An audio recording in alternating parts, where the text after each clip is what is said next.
গ্রামীণ জনসাধারণের স্বাস্থ্যসেবা প্রাথমিক পর্যায়েও যাতে উন্নতভাবে দেওয়া যায় সেজন্য গ্রামীণ চিকিৎসক বা পল্লী চিকিৎসকদের অন্তত 6 মাসের প্রশিক্ষণ দেওয়া প্রসঙ্গে মাননীয় স্পিকার, আমাদের এই সমাজে গ্রামীণ চিকিৎসক বা পল্লী চিকিৎসকদের একটা ভূমিকা রয়েছে।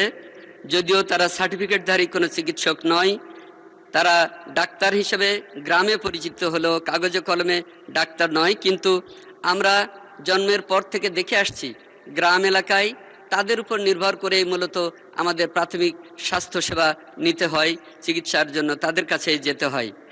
গ্রামীণ জনপদের হাতের কাছে রাতে বিরেতে সময়ে অসময়ে তাদের ছাড়া কোয়ালিফাইড ডাক্তারদের আমরা পাই না। উপজেলা সদরে হয়তো সরকারি হাসপাতাল রয়েছে ঠিকই, কিন্তু সেইখানে পৌঁছাতে অনেক সময়ের ব্যাপার এবং সেখানে গিয়েও সব সময় সব বিষয়ের ডাক্তারকে আমরা হাতের কাছে পাই না। সেই জন্যই আমাদের শহীদ রাষ্ট্রপতি জিয়াউর রহমান 1979 সালে এই পল্লী চিকিৎসকদের প্রশিক্ষণের ব্যবস্থা করেছিলেন। সেখানে তিনি 9 মাসের বেসিক ট্রেনিং এবং 3 মাসের ইন্টার্নশিপ সহ 1 বছর মেয়াদী প্রশিক্ষণের ব্যবস্থা করেছিলেন। বিশেষ করে আমার উত্তরবঙ্গের নাটোরের লালপুরে সর্বপ্রথম এই প্রশিক্ষণের ব্যবস্থা শুরু হয়েছিল। পরবর্তী পর্যায়ে নওগাঁ জেলার নিয়ামতপুরে এই প্রশিক্ষণের ব্যবস্থা হয়, যেখানে নওগাঁ জেলার মধ্যে মান্দা, নিয়ামতপুর এবং পার্শ্ববর্তী জেলার গোমস্তাপুর উপজেলার পল্লী চিকিৎসকদের 1 বছর ব্যাপী এই প্রশিক্ষণ দেওয়া হয়েছিল। পরবর্তী সময়ে এই প্রশিক্ষণ কার্যক্রম বন্ধ হয়ে যায়। এখন আমরা মনে করি যে বর্তমান সময়ে আবার এই প্রশিক্ষণ কর্মসূচি দেওয়ার সুযোগ তৈরি হয়েছে। আমি এই বিষয়ে অত্যন্ত জনগুরুত্বপূর্ণ সম্পন্ন বিষয় বলেই আমি এ বিষয়ে মাননীয় স্বাস্থ্যমন্ত্রী এবং পরিবার কল্যাণ মন্ত্রীর মনোযোগ আকর্ষণ করেছি। আশা করি উনি এ বিষয়ে নজর দেবেন। মাননীয় স্বাস্থ্য পরিবার কল্যাণ মন্ত্রী সরদার সাখাওয়াত হোসেনকে এ বিষয়ে সংক্ষিপ্ত বিবৃতি প্রদানের জন্য আহ্বান জানাচ্ছি। মাননীয় স্পিকার, আপনাকে ধন্যবাদ। মাননীয় সংসদ সদস্য জনাব ইকরামুল বারী টিপু 49 নওগাঁ 4 একটি গুরুত্বপূর্ণ বিষয়ের অবতারণা করার জন্য এই মহান সংসদে।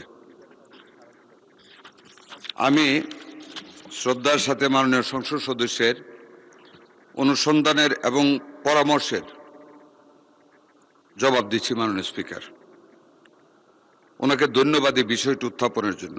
মাননীয় স্পিকার, পল্লী চিকিৎসকদের জন্য LMAF local medical assistant and family planning কোর্সটি ছিল একটি 6 মাস মেয়াদী প্রশিক্ষণ কোর্স, যা মূলত প্রাথমিক স্বাস্থ্যসেবা ও পরিবার পরিকল্পনা বিষয়ে পরিচালিত হতো।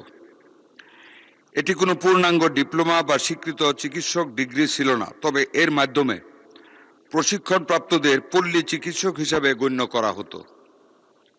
বাংলাদেশ রাষ্ট্রীয় চিকিৎসা অনুষদের নীতিমালার সাথে সামঞ্জস্যপূর্ণ না হওয়ায় 2008 সাল থেকে LMAF কোর্সের সনদ প্রদান বন্ধ আছে। মাননীয় স্পিকার, বর্তমানে জনগণের জন্য যথাযথ স্বাস্থ্য পরামর্শ সহজলভ্য করার লক্ষ্যে বাংলাদেশ রাষ্ট্রীয় চিকিৎসা অনুষদ 1 বছর মেয়াদী community health worker certificate course চালু আছে। এই কোর্সটির মাধ্যমে সরকারের ইউনিভার্সাল হেলথ কাভারেজ UHC এবং এসেনশিয়াল সার্ভিস প্যাকেজ ESP বাস্তবায়নের লক্ষ্যে পল্লী অঞ্চলে আনুষ্ঠানিক স্বাস্থ্যসেবা প্রদানকারীদের একটি সুশৃঙ্খল কাঠামোর আওতাভুক্ত করা হয়েছে।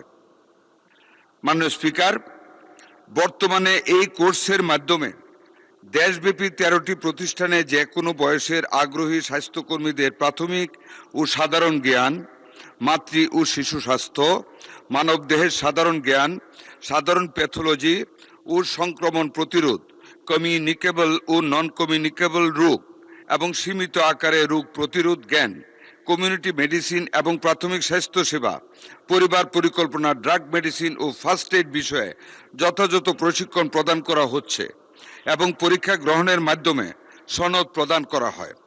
এর মাধ্যমে পল্লী ও প্রত্যন্ত অঞ্চলের জনসাধারণের জন্য মানসম্পন্ন প্রাথমিক স্বাস্থ্যসেবা নিশ্চিত করা হচ্ছে। মাননীয় স্পিকার, আমি এর সাথে মাননীয় সংসদ সদস্যের জ্ঞাতার্থে একটু অ্যাড করতে চাই। মাননীয় প্রধানমন্ত্রী এই বিষয়ে একদিন একটা আলাপ করেছেন। এই দুইটি জিনিসকে একীভূত করে নিম্ন পর্যায়ে রুট লেভেলে আমাদের চিকিৎসা সেবাকে সহজলভ্য করার সাথে বা প্রাইমারি চিকিৎসাগুলি ফার্স্ট এড ট্রিটমেন্টকে আরও ত্বরান্বিত করার লক্ষ্যে সেই পল্লী চিকিৎসকের আওতাধীনে বা পল্লী চিকিৎসকের যেই ধারণাটা ছিল ওই ধারণাটিকে ধারণ করে নতুনভাবে কিছু একটা করার পরিকল্পনা মাননীয় প্রধানমন্ত্রী একদিন এই ব্যাপার নিয়ে আলোচনা ক্রমে বলেছেন। আমার দৃঢ় বিশ্বাস নতুন বাংলাদেশের স্থপতি আমাদের মাননীয় প্রধানমন্ত্রী জনাব তারেক রহমান সাহেব এইটার ব্যাপারে আরও একটু নতুনভাবে চিন্তা করে একটা ধারণা বা একটা পদক্ষেপ গ্রহণ করবেন। মাননীয় সংসদ সদস্যকে এটুকু আশ্বস্ত করেছি। মাননীয় স্পিকার, আপনাকে ধন্যবাদ।